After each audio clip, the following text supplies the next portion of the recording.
владее со нашата држава. Пак ќе речем чест на исклучоци и одиме понатаму, се бориме и еден ден, ова што го кажа, мора да спасиме, ова нација мора да се спасиме самите себе и Македонија. Едноставно мислам дека доколку не веруваме во подобро утре, тогаш да ставиме еден клучи.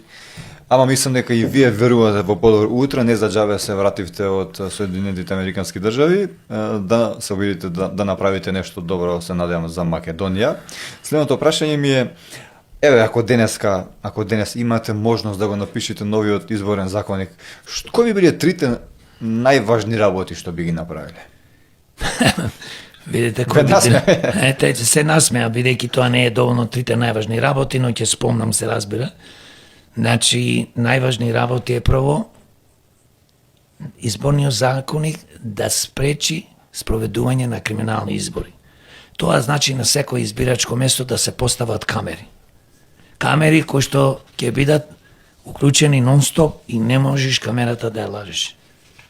Кога се почнува со ставање во сандучето, се завршува со отварање во 19 часот кутијата и се бројат, камерата гледат, тој што ќе фати ливче, ќе осврти ливчето према камерата, ќе каже гласно јасно и камерата го гледа. Значи камерата не лажи. Камерата, јас бев во филмската индустрија во Холивуд, има во Холивуд една изрека, камерата не лажи.